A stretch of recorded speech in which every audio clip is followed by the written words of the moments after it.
You know, there is a saying, a very old saying, when the pupil is ready, the master will appear. It will take dedication, it will take time. Why are you so eager to help me? Because once, a long time ago, you did the same for me.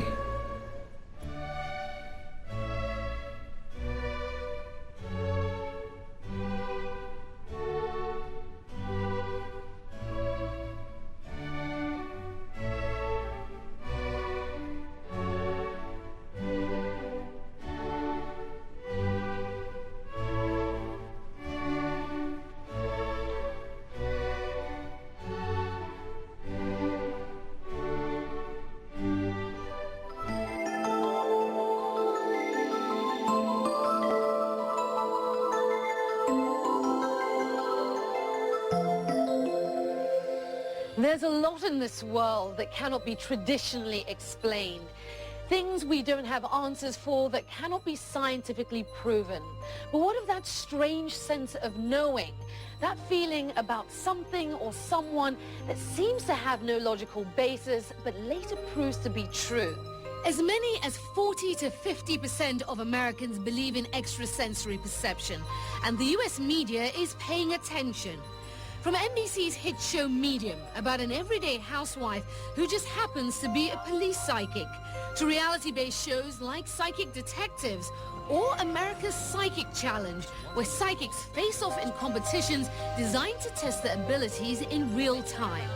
Many US television shows just like these are embracing the possibility of the existence of the paranormal. We decided to take a closer look at these phenomena and ask if it's only entertainment or if there's something more. In this half hour, we look at how psychics are not only finding homes on TV screens, but also in US doctors' offices. Taking us on this journey is CNN's Awa Damon.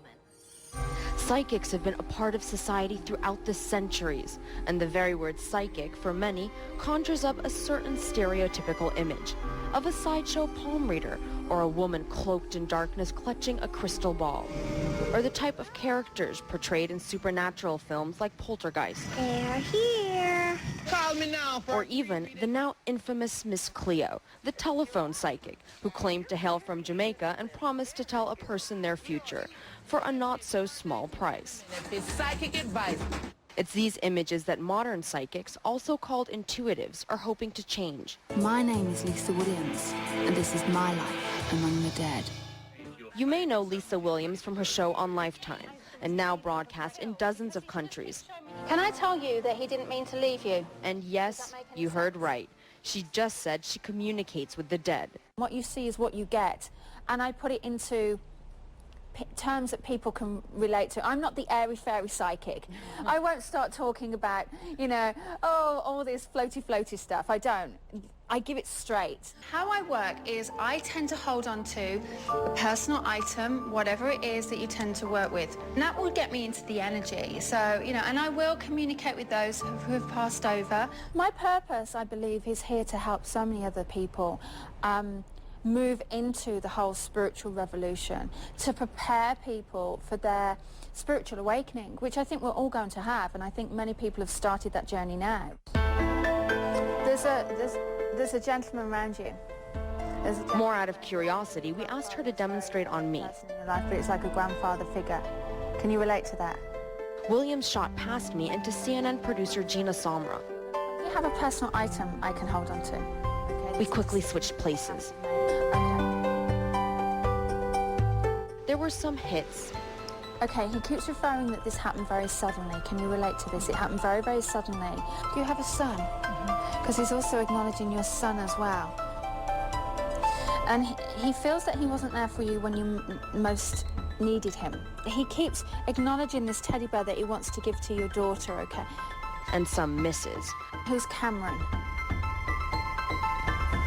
Was it your birthday recently? No. Who's Jack? Okay. But there was one message in particular that truly hit home. He's showing me something that flutters around you. So flutters in the sense a butterfly or a bird, but he's showing me a fluttering. Do you understand that? Oh, I'm sorry.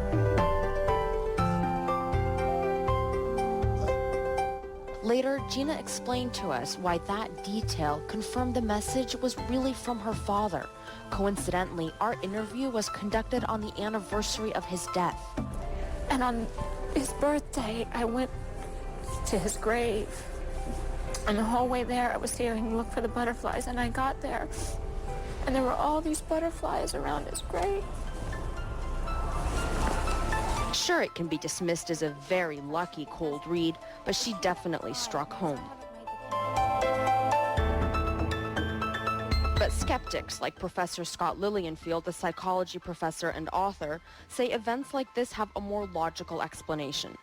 If you look at the way mediums work, they make sure that people will remember the hits, remember their correct predictions, and forget the misses. So as a result, people often come out of sessions with mediums or watching them convinced that these people really have some special powers. Still, whether it was coincidence, chance, or cosmic intervention, the experience left us more than a little freaked out. The skeptical, journalistic part of me, wanted to, keep a distance and not believe what I wanted to believe until the very end with the part about the butterflies. There's no way possibly anyone can know that but me. And now you ask me how I feel after I've done a reading. To know that I have just connected with the butterflies in such a way, it makes me feel complete. It makes me feel like I've done my job. It makes me feel like I've fulfilled my purpose on this earth plane. I thank you very much for being here today, and I see your future days will be your best. Thank you so much. Now, it's one thing to hear a medium talk about energy, but what about an MD?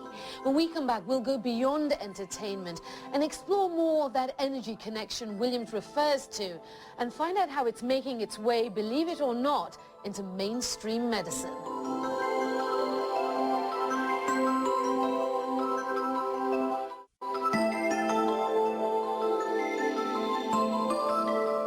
Welcome back. Now, it's one thing to see psychics finding homes on people's TV sets, but what about doctors' offices? The mere mention of the word psychic makes many in the medical community uncharacteristically squeamish, but a select few within the profession are hoping to change that. Here again is CNN's Awa Damon. Dr. Judith Orloff is a psychiatrist who stands at the forefront of a nearly 4-decade mission to incorporate intuition and energy healing into the mainstream, a journey that has not been without roadblocks or fear. When I was growing up, I had all of these intuitions that scared me terribly.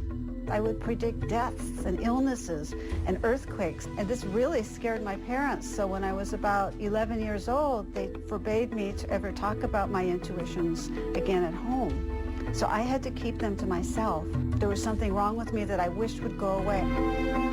But even though she spent years running away from what she now sees as her destiny, it still found a way to speak to her. I had a dream, and in the dream, a genderless voice came to me to let me know or tell me that I was to become a psychiatrist. The idea of going through 14 years of medical training wasn't at all appealing to me. However, I had this dream. It was a path that positioned her on the front lines of medicine's view of the paranormal, and the view was sobering. What I also saw was that, particularly during my psychiatric residency at UCLA, was that anything considered psychic or intuitive was also linked with being psychotic. I would work in emergency rooms every third night, and I would see these psychotic people being brought in by the police, tied down to a gurney, screaming that they're talking to God, that they can see the future. And so when I saw that, I began to reevaluate and wonder whether intuition was safe or appropriate to bring in the practice of medicine. Orloff finished up her residency and began a thriving medical practice in Beverly Hills, California, where she stuck to traditional tried-and-true therapies to treat her patients' psychiatric disorders. But an ignored intuitive message she received during a session about one of her patients' future suicide attempts led her to re-examine her approach. It was then that Orloff decided she could no longer push her intuition aside, and that was the turning point. a point when she says she began to practice medicine in a different way. Certainly as a physician, I use my analytic mind all the time, and I love it. But in addition, I use my intuition, and I blend the two, and that's what I would love, and that's my mission in medicine, is to integrate that at the patient's bedside in every aspect of patient care. Paula Wagner has been a patient of Judith Orloff's for the past few years. She says she was looking for a way to ease the Hollywood pressure of directing and find balance in her hectic life. And she says the sessions have been invaluable. I'm a lot calmer, and I think I'm a lot more successful, you know, in terms of communicating and getting things done. The third chakra, which is the emotional chakra. Curious about the process, we asked Orloff to demonstrate on me to see if we could feel any of the sensations her patients and she herself had described. We asked her to walk us through what she does in an energy healing session. And the way energy healing works, when I do energy healing, I sit next to a patient and I close my eyes, I get very quiet and neutral inside, and I ask for a force larger than myself, I conceive of it as love, to come through me, to come through my body, as energy, to help this person that I'm working on. What are you sensing? Orloff says the healing is about the human connection, the exchange of energy, and the transmission of love. As for me, it wasn't necessarily love that I was feeling, but there was certainly something. It was kind of like when you're in biology class and you have that magnet and then all the little tiny shards of metal, and I felt like this whole motion just going like that towards your hands, and then sometimes I would feel like we were coming down, it was just a wave of something. That something is hard to describe. Something skeptics say is wishful thinking and merely the mind buying into the placebo effect of wanting to believe. There is no evidence whatsoever that humans possess invisible energy fields that can somehow be tapped or harnessed. There's no evidence that somehow the blockage of these energy fields, if they even did exist, somehow cause mental disturbances or physical problems. No. And my answer to them is, it's possible, but show it. But Orloff answers her critics by urging them to keep an open mind to possibility. She says the time is right for a shift in mindset in the healthcare industry. Orloff isn't alone in this belief. Perhaps one of the best known and well-respected doctors in America today is Dr. Mehmet Oz. Oz is a professor of cardiac surgery at Columbia University and a founder of the complementary medicine program at New York's Presbyterian Hospital. Dr. Oz predicts that the future of energy medicine has arrived. I think that energy and the use of energy in healing will be the biggest frontier in medicine over the next decade. And the reason for that is if you think about a cell and what defines life at the level of a cell, it's all about the energy on the inside and the outside being different. That's what defines life. Well, I understand if you put the cells together into an organ and aggregate the organs into a body, the body should have energy. But because we can't measure that in medicine, we've been hesitant to think about tapping into it. But Dr. Oz is tapping into that belief. In a small study of Reiki healing, Dr. Oz used energy healers known as Reiki masters in the operating theater on open heart patients. The result? Out of 11 patients treated with Reiki in Dr. Oz's operating room, not one experienced the usual post-operative depression. In the bypass patients, not one experienced post-operative pain or leg weakness. And in the transplant group, not a single one experienced organ rejection. When we come back, we take a trip to another world-renowned medical center that is embracing the trend of treating patients' mind, body, and soul. And we see how doctors there are embracing new trends in healing to try to end a child's chronic pain. And we delve into the science to try to find concrete answers to the question, is energy healing a provable practice or a trick of the willing mind?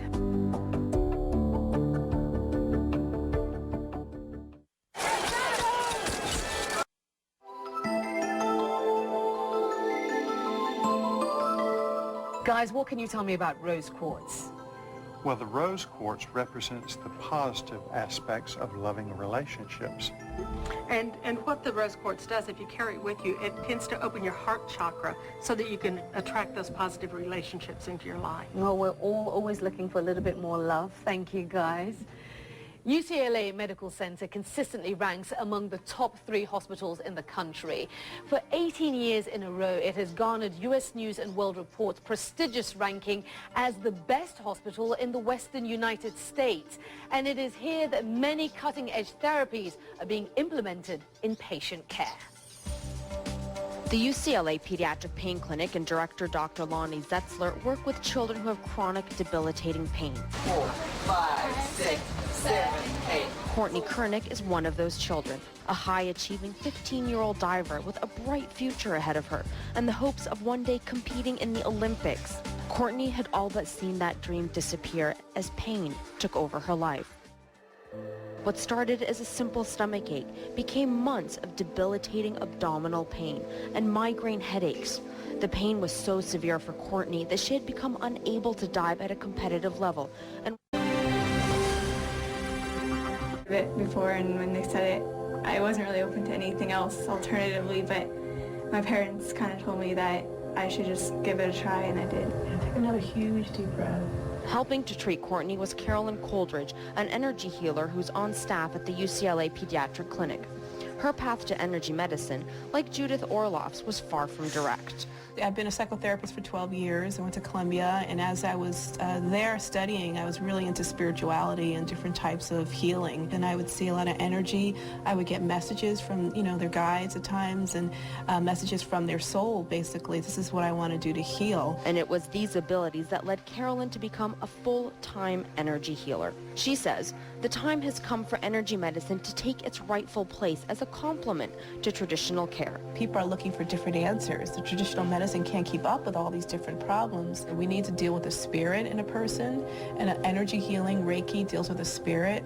We need to deal with the physical, the doctors deal with that, and the emotional body. And energy healing also deals with the emotional body because we're natural energy beings. When we first met Carolyn, she had only been working with Courtney for a short time, but already both Courtney and her mom were seeing a change. I went from seeing my kid double over in pain and watching the pain medicine that I'm giving her to she's cutting down on the medication she's taking. Yeah, I've seen a difference in it. I went in with an open mind and just said, I'll give it a try. And when Carolyn did to me, I felt good energy coming through, and I felt really relaxed when I was done with the treatment.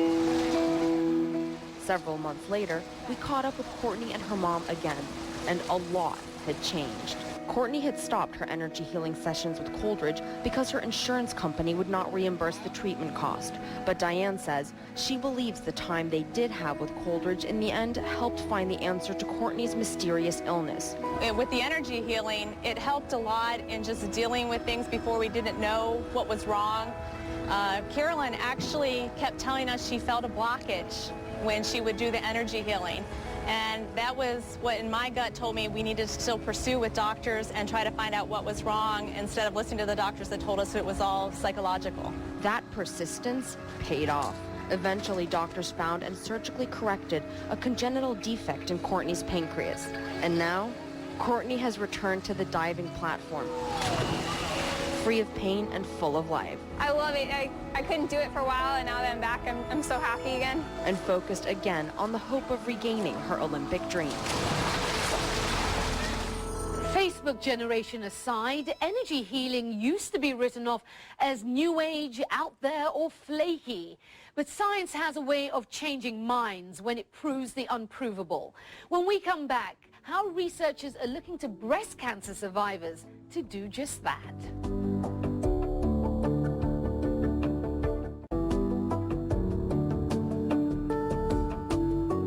Welcome back. Proving the unprovable, is it possible? For many, the rub against alternative therapies has been that the science behind such approaches doesn't show any positive proof that they actually work other than the placebo effect. But a US-funded research team in San Diego is hoping to change that. Shamini Jain and her research team in San Diego are leading a clinical trial funded in part by the National Institute of Health. Her mission: to see if energy healing makes a measurable difference in fatigue levels of breast cancer survivors. The number one thing we want to know is, does this really help a woman with the fatigue that she's feeling? Does this help to increase her energy levels and make her feel less fatigued? Does it impact her mood? So we're actually looking at depression as well. We're looking at quality of life. We start at the feet. Her method meets the scientific criteria for measurement. And although the study is still ongoing, if her preliminary data is any indicator of the outcome, the findings are promising to those that say energy healing is real and not just imagination. The very interesting findings that we have right now, the women in the hands-on healing group have significantly reduced levels of depression compared to those in the mock healing group.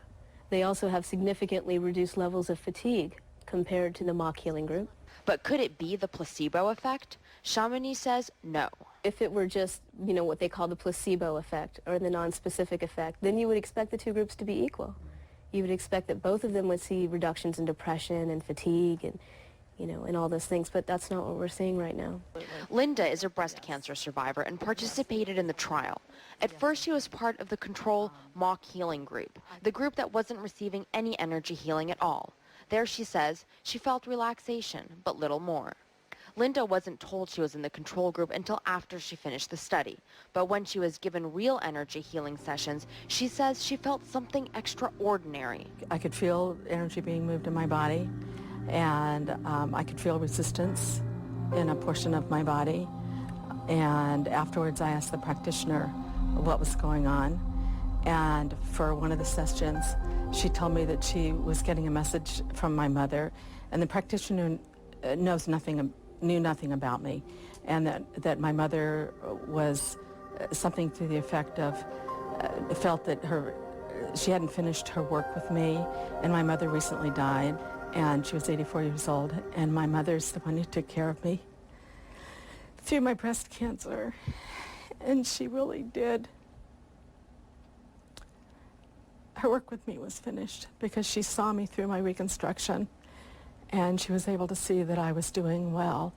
And that was very powerful for her, the practitioner, to be that aware. So powerful, in fact, that she has vowed to continue working with the Reiki healer to heal body, mind, and spirit. For Chamonix Jane, her work continues, and she hopes to publish her findings in the near future. Those people that are really devoted to patient care, I think, can put aside their own biases and their own, skepticism, and really just listen to the patients and see what the patients are saying and the benefits that they're seeing. And when asked why now, why the shift in belief systems, her words echo those of Judith Orloff and Carolyn Coldridge and others we visited this half hour. We're increasingly in a culture where we're seeing influences from many different traditions and many different cultures. So things that used to seem so foreign to us maybe aren't so foreign now. Once people expand their worldviews to include other concepts other than the ones that they've been brought up with, there's naturally a greater understanding of the process of some of these techniques and how they work. The jury may still be out in some corners of science and some fields of medicine over the concept of energy healing and other senses beyond those of taste, touch, sight, smell, and sound. But for intuitive healers and believers in complementary medicine, their hope is that people just like you and me will open their eyes and their minds ever so slightly to experience what is beyond that which can be seen, and for now, take on faith what cannot be measured. I'm Aisha Sasay. Thanks for taking this journey with us.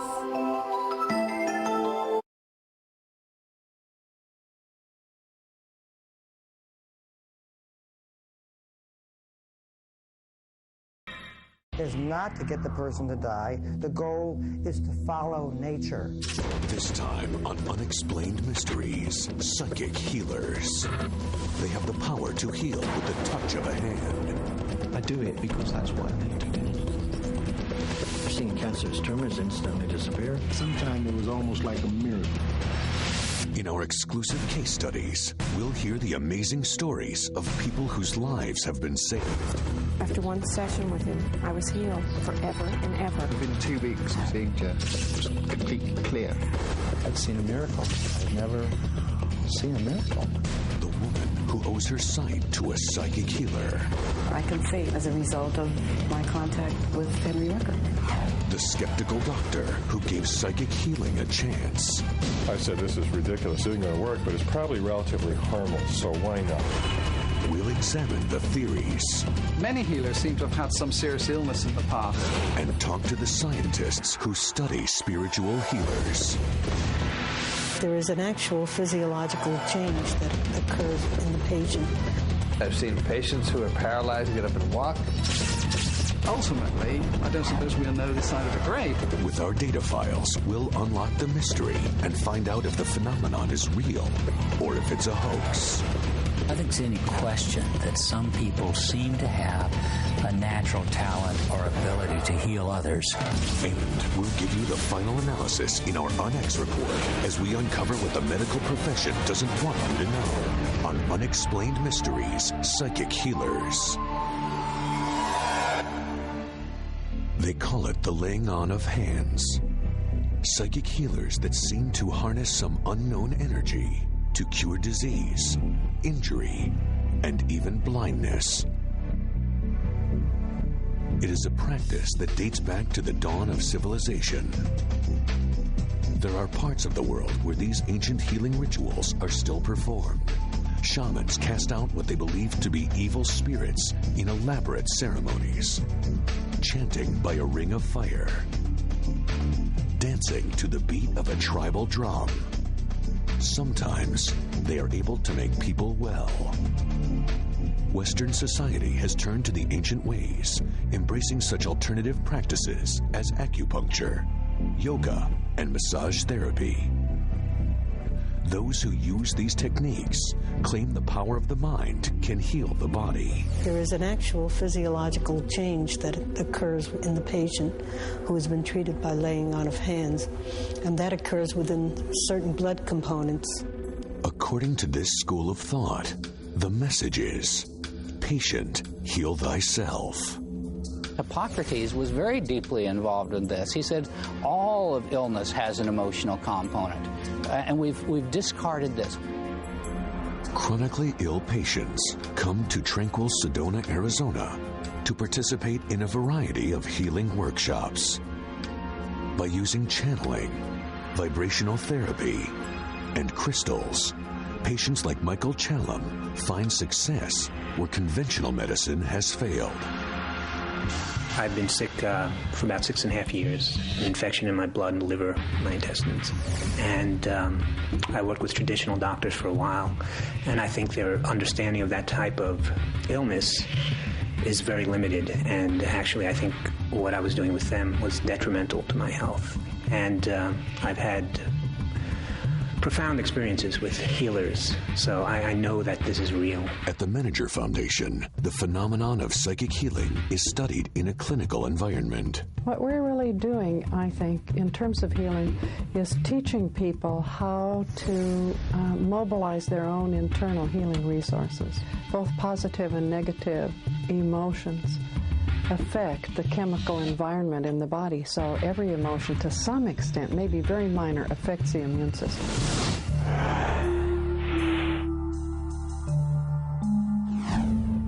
When a cure is beyond the ability of an individual, or even a doctor, there are psychic healers.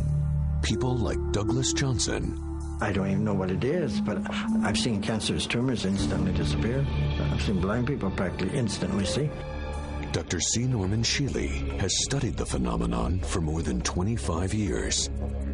He now works with healers in his daily practice. The definition of a healer is really difficult to come by. And most healers will tell you that they don't heal. They are channels for healing energy. I start by, of course, asking for the help from Spirit, because I believe it all comes from the God Force, and that we open up to it and let that energy flow, and that whatever the problem is, that it is taken care of.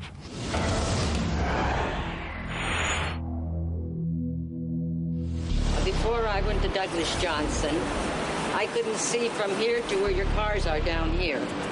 Now that's about 25 feet. But now, after Douglas Johnson and the healing, I can see all those buildings all the way back. Josephine Hauk was diagnosed with glaucoma. She suffered blinding headaches as her sight deteriorated. After one session with Douglas, she was cured. I said, Doctor, why The first time I came here, I says, you told me it was glaucoma. And he says, I don't know what happened. And he checked me out because he didn't believe in it. See, he couldn't find nothing.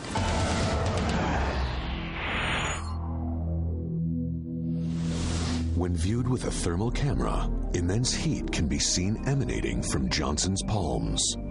It's like when you're on a hot day, you see like waves coming up off the pavement. Well, that's what I feel. It's coming out of my hand.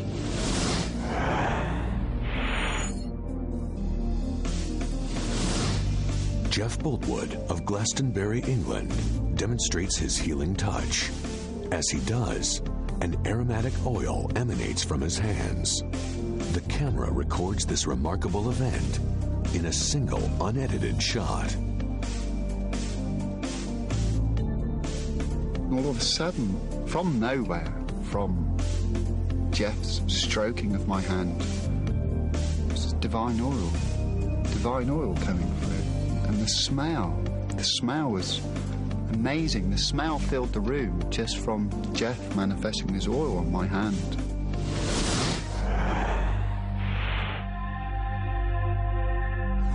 Colin Hyde's life almost ended one day while fixing the brakes on his car.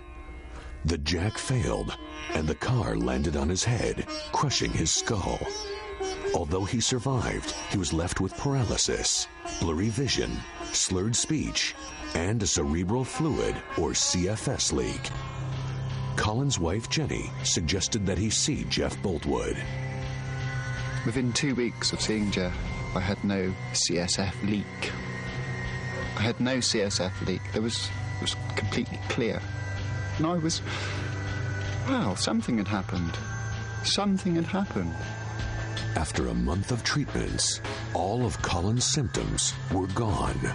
I noticed that he became very much more upright, and he was very much more fortified with life.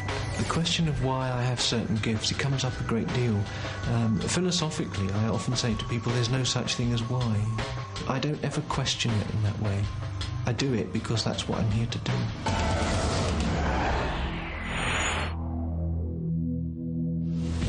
Dr. Anthony Schofield of Cambridge University has his own theory. Many healers seem to have had some serious illness in the past. And it seems to me as if they've loosened their ties with this material world and seem to have sort of one foot in this world and one foot in the other world. And it's this wounded healer phenomenon that seems to allow them to channel these healing energies. Both Douglas Johnson and Jeff Boltwood had near-death experiences as children. But does this explain the power they both seem to possess today? Ultimately, I don't suppose we'll know this side of the grave, quite frankly, what the true answer is. But all we do know is that healing works. Coming up on Unexplained Mysteries, the phenomenon of psychic healing revealed. I could feel the heat oozing from his hand like an oven. A medical doctor turns to a healer for help. I asked him to come up to my clinic, and he was excellent. A blind woman sees again with a single touch. Henry Rucker healed my eyes and didn't charge me a dime. The psychic who is amazed by his own power. Sometimes it was almost like a miracle. In an Unexplained Mysteries case study, you'll see the phenomenal results of a psychic healer to the stars. After one session with him, I was healed forever and ever. Meet a mother whose healing treatments reversed an incurable disease. And I had my dress all picked out for what I was to be buried in. She's back and she's doing more than she ever did before. Words cannot express the feeling that one has when this happens. How does it work? I don't have any idea. Does it work? It does. And we'll give you the ultimate account with our Unex report. Stay tuned for more on Unexplained Mysteries. Unexplained Mysteries, Psychic Healers.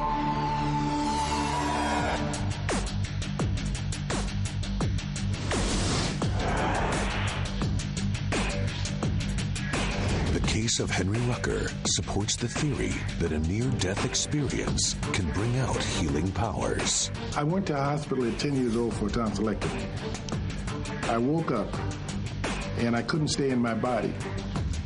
I find myself on the other side of the room looking at it, and it panicked me.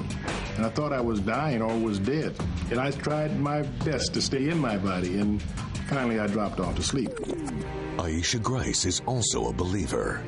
30 years ago, Aisha Grice was diagnosed with retinitis pigmentosa and was going blind.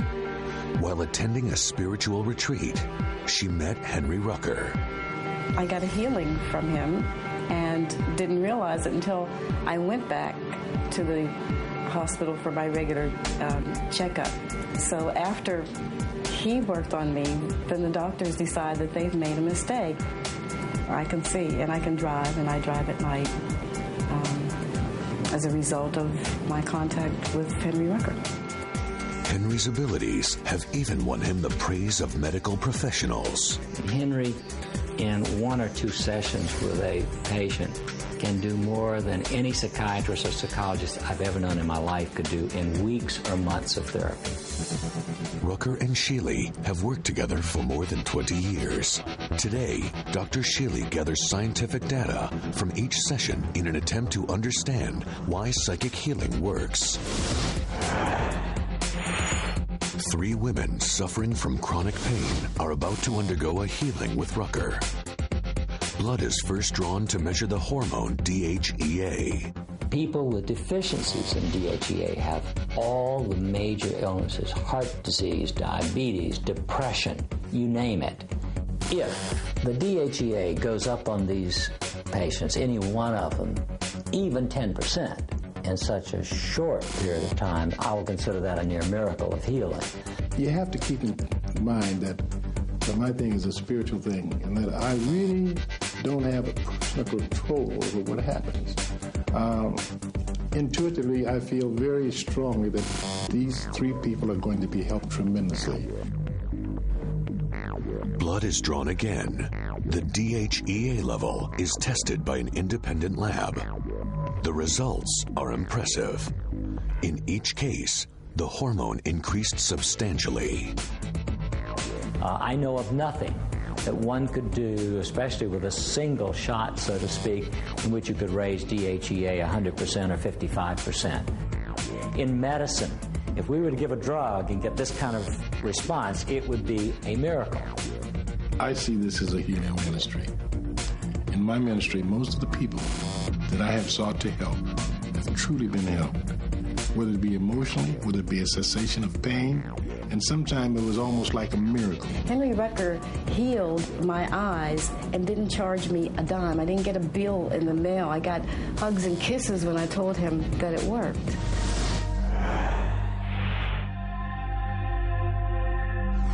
This friend of mine took me to lunch and sat me down and said, "There's no reason why you should be in this pain. Dean Kraft will heal you. He's real." Dean Kraft was a struggling musician when he discovered his healing powers. I believe that medical doctors are meant to diagnose. I believe very much in medical science. And basically, I work on most of the cases after the doctors have given up. His results have been so dramatic that his clients include members of the medical establishment. I've seen patients who are paralyzed get up and walk. I've seen people who have cancer no longer have cancer. I've been watching this happening for 12 years.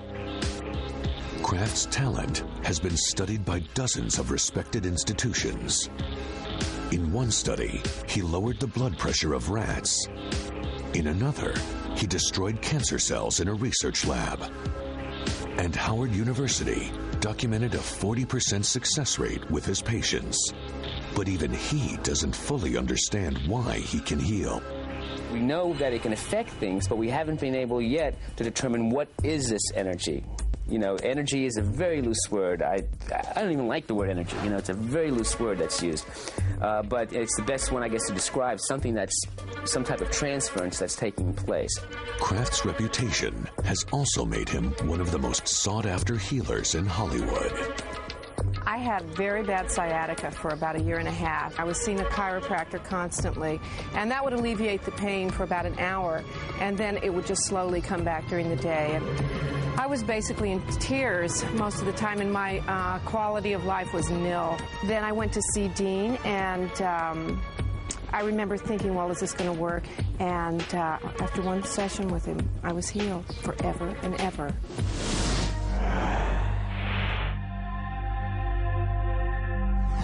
It was my birthday. I was 43 years old, and they told me I had Lou Gehrig's disease. Well, they actually said amyotrophic lateral sclerosis, and I still wasn't real sure what that was. Lou Gehrig's disease, or ALS, is a neuromuscular disease that eventually results in paralysis and death. Once diagnosed, there is nothing doctors can do for a patient.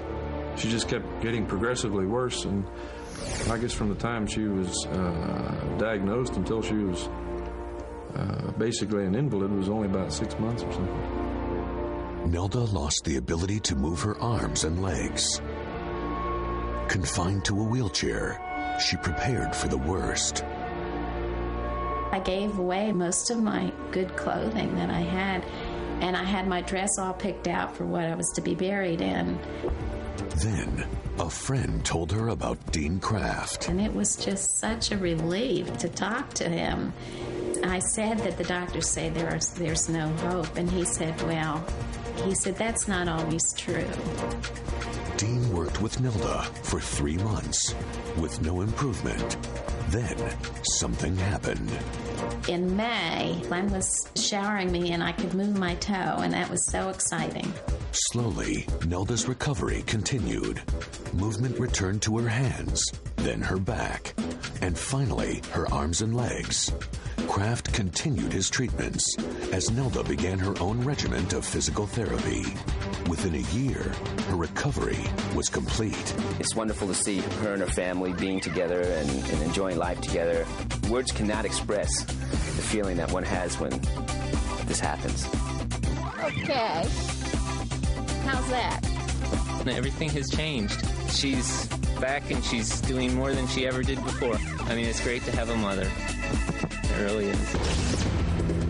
Coming up, inside the mind of a coma victim, the woman who lived through the nightmare. I went through this tunnel, just sucked right through it. I was in limbo. I was trapped. The wife faced with a life or death dilemma. The doctors told me that I needed to start thinking about making a decision to either end his life or not. The man with the ability to reach into the dark recesses. My discovery was that there's a way of doing that energetically. We'll bring you the scientific case study of a psychic who put her healing powers to the test. If I hadn't have been successful in there, I wouldn't have done it anymore. And finally, we'll explore the ultimate truth about healers in our On-X report, coming up on Unexplained Mysteries. The laying on of hands to cure their patients. Some delve into the minds of the sick and guide them toward health.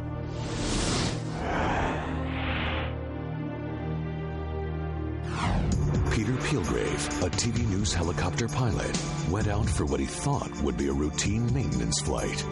It wasn't. Peter's engine failed, and he crash-landed in a reservoir. It took paramedics 45 minutes to get to him. Had lost consciousness and was floating on top of the water. They airlifted him to the hospital. He didn't have a heartbeat for the first 45 minutes.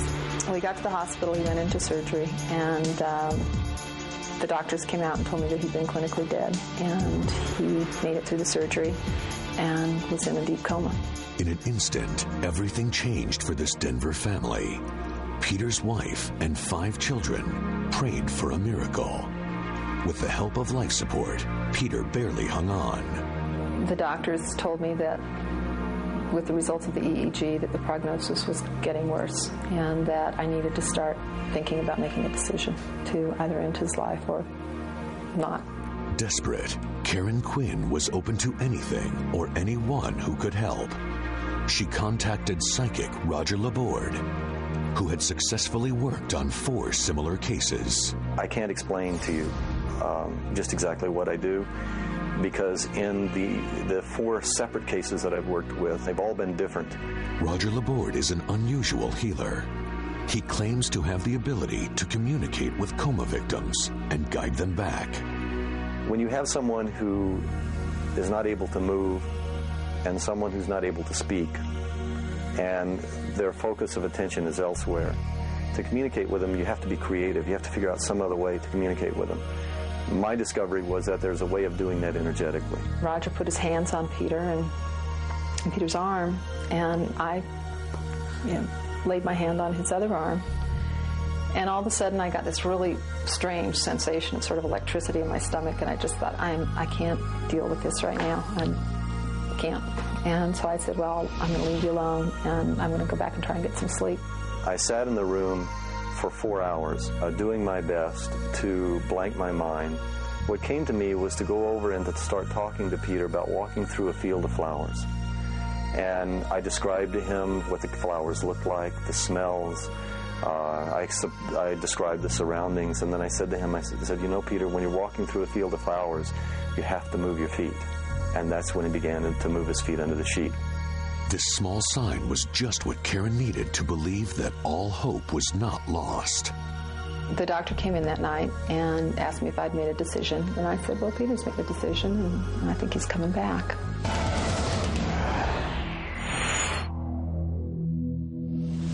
Dr. Philip Yarnell, one of the most respected neurologists in the country, understands the coma experience better than anyone. We think that they have hearing and that the transmission of sounds from clicks in the ears to recordings on the brain are often intact. Now, whether they hear as we hear, so that we interpret sounds as voices or as the messages of loved ones, that we can't tell. Carrie Wood died while in a coma, but she lived to tell. The first thing I saw was the entrance to a tunnel. I didn't actually see it. I just was like a magnet drawn to it. I went through this tunnel, just sucked, that's the only way I can describe it, sucked right through it. I was in limbo. I was trapped. I could not find my way back to my own body. She gives the credit for her awakening to a lifelong bond with Tracy McCallan. I remember entering through her door, literally, and sat at the edge of her bed, and I said, Tracy, wake up. I had this dream that she came to my house. It was very strange, and it was really real. It was like she was sitting on the end of my bed, and I was telling her that I needed her. She said, you can't leave me now. I just said, don't go. Like she was going somewhere. And then I opened my eyes. Dr. Arnold Mindell is a clinical psychologist studying the coma experience. He believes coma research is still in its infancy. Years from today, people are going to look back on this period of medicine and dealing with comatose states, and they are going to say, my God, wow, we were making decisions to pull the tubes on this character without asking her or him, without even trying to communicate with them. I don't think that Roger is a prophet or a saint. I think that he has found a calm and a knowledge and a wisdom of the heart. He helped us. There's no question of that. Never give up. Only until the individual in the coma states that they want to go, then I would say be responsible and follow their wishes and pull life support. But don't give up hope. He's still here, and he's still part of us, and still here for us to love, and to love us. Next, is the phenomenon of psychic healing real? If so, how does it work? Psychic healers are put to the scientific test. They were measuring, how the brain changed. She pointed out the same part where we found something was wrong by using our equipment. Kirlian photography documents the healing aura in a Russian psychic. I feel energy pouring down from space and touching me. At these times, I can heal. We try to penetrate the depths of psychology and physiology. Later, one of the most remarkable healings ever recorded on tape. When I let go, Walk, Mitchell. Up and back. Walk. And you'll get the climactic analysis in our UnX report. More secrets, more revelations. Next on Unexplained Mysteries. Unexplained Mysteries. Psychic Healers. Russia has a long history of psychics and spiritual healers, dating back to Ivan the Terrible.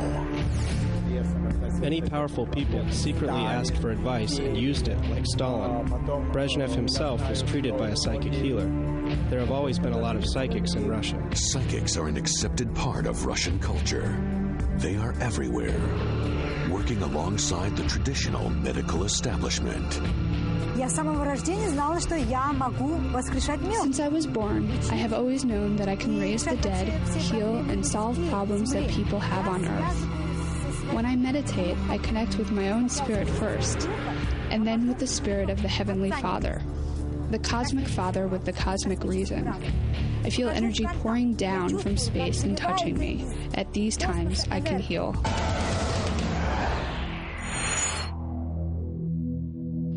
Russian psychics, like their Western counterparts, believe that their power emanates from their hands. Developed by Russian scientists, Kirlian photography measures bioenergetic fields. A picture is taken of Mazia Solomonaya's finger before a psychic healing. Next, the patient undergoes a series of tests to measure chemical changes in her body. With a trained technician recording the event, Mazia goes to work. My grandmother possessed a healing gift as well as a gift for black and white magic. My abilities came to me through the genes. Another Kirlian photograph is taken immediately after the session. The before and after pictures show a remarkable increase in her bioenergetic field. I felt so happy. I even had tears in my eyes, but it was from happiness. I felt extremely light. I wanted to fly away. The patient undergoes another series of tests. The results are dramatic. All organs are returning to normal. It seems that they are in balance, and she has entered the corridor of health. Since Imperial Russia, we have looked for a material source of paranormal phenomena. In the West, only the psychological part has been developed, while we try to penetrate the depths of psychology and physiology.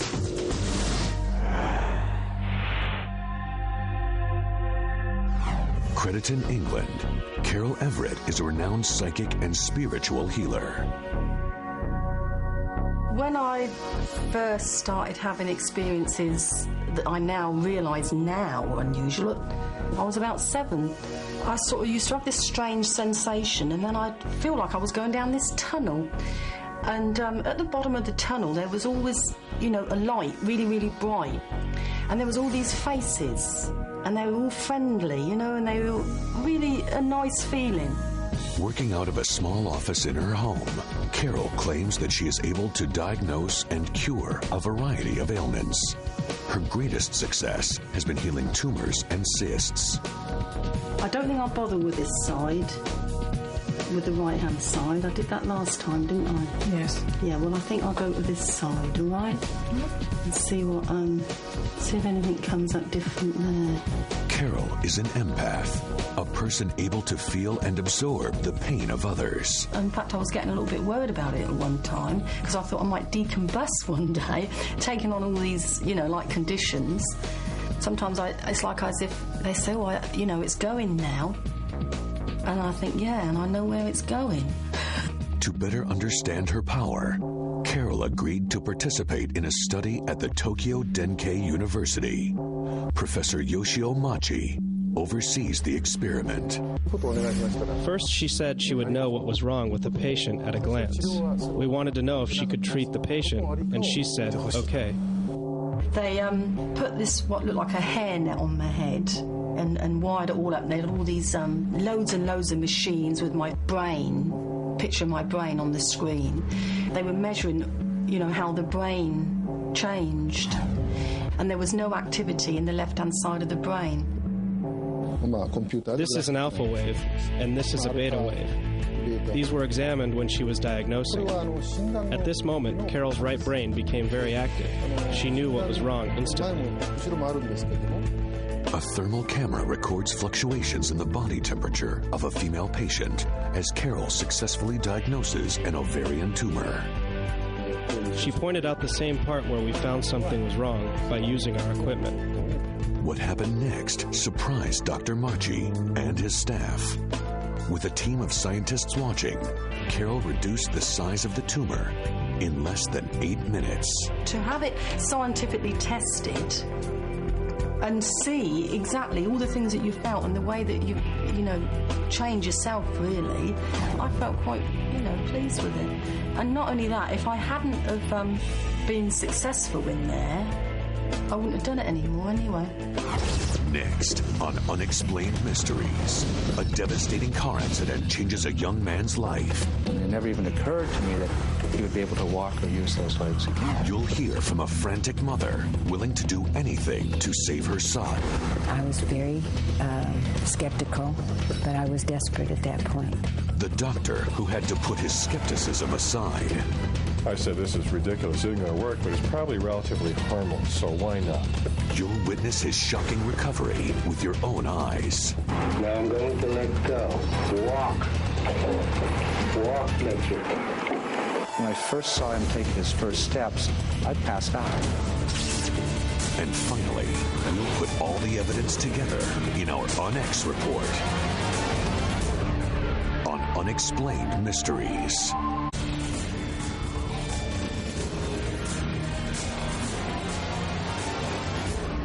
Unexplained Mysteries, Psychic Healers.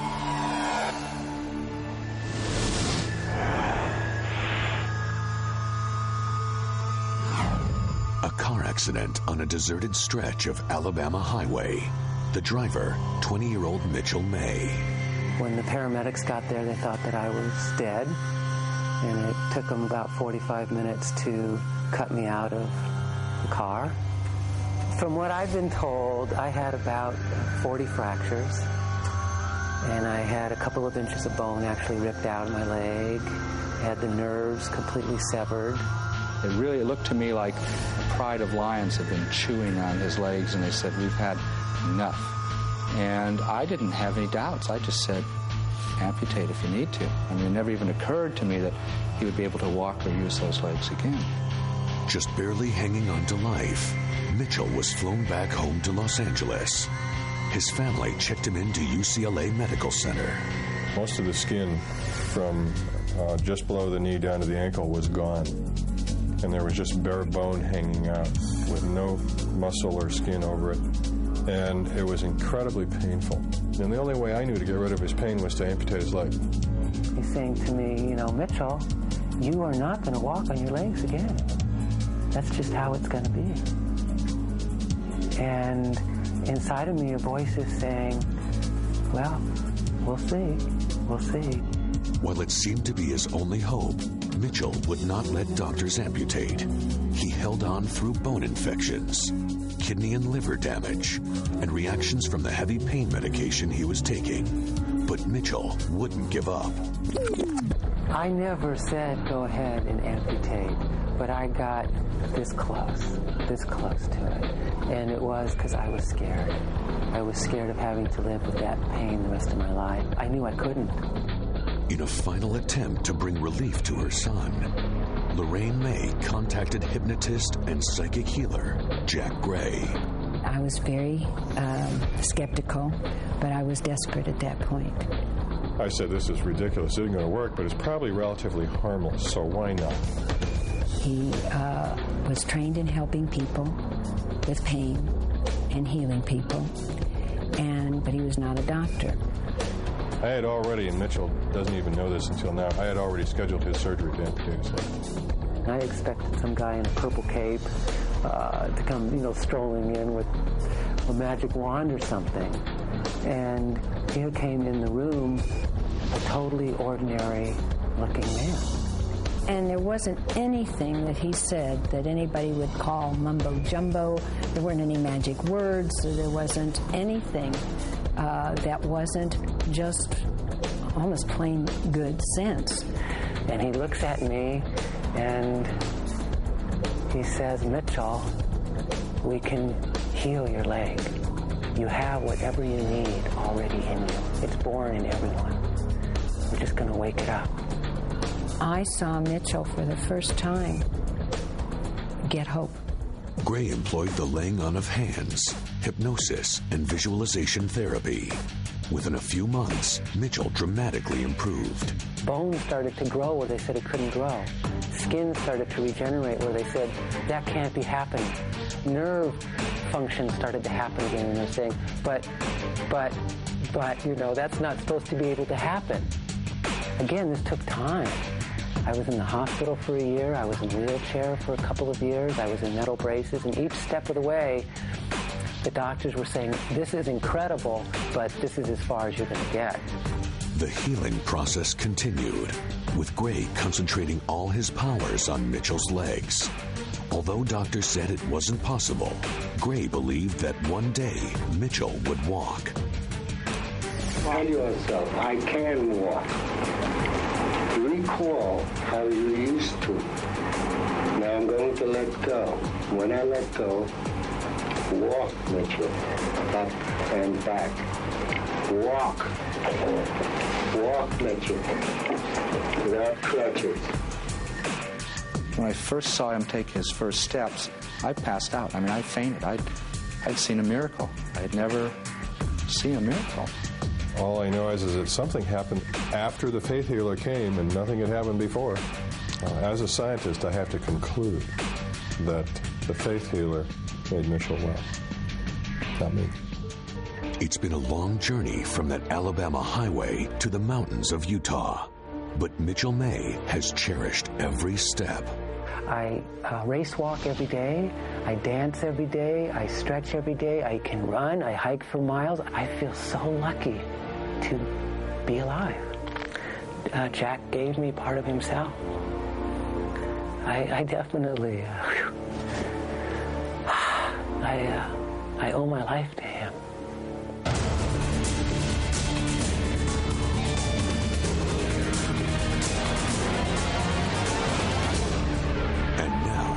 Unex report. Do psychics really have the ability to heal the sick and mend the wounded? Do they channel some universal life force through their bodies? Or is it just the power of positive thinking that brings about these remarkable recoveries? Even the healers don't fully understand their own powers. I believe it all comes from the God force. But my thing is a spiritual thing, and that I really don't have a personal control over what happens. It's not a planned process. Once I start laying on of hands, it's sort of my hands go to areas and I sort of follow them. Experts have been able to study the phenomenon in controlled settings and have come up with some startling conclusions. He has an ability to adjust people's energy fields. In medicine, if we were to give a drug and get this kind of response, it would be a miracle. The results have been so astounding that medical professionals are now using healers alongside traditional treatments. As a scientist, I have to conclude that the faith healer made Mitchell well, not me. And that's a scientific observation from me as a pure skeptical scientist. Aristotle agreed with this. Darwin agreed with it. How does it work? I don't have any idea. Does it work? It does. But even with the evidence, most people don't use a psychic healer until all other treatments have failed. They were going to pull life support and let them die, and it was the neurologist's opinion that there was no hope. Basically, I work on most of the cases after the doctors have given up. I said that the doctors say there's no hope, and he said, well, that's not always true. In the end, the most compelling argument comes from those who have been touched and healed. This friend of mine said, there's no reason why you should be in this pain. Dean Kraft will heal you.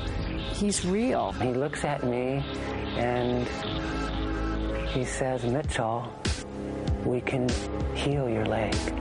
You have whatever you need already in you. It's born in everyone. We're just going to wake it up. Even with all the evidence, all the success stories, and all the research, no one is sure how psychic healing works. So for now, it remains an unexplained mystery.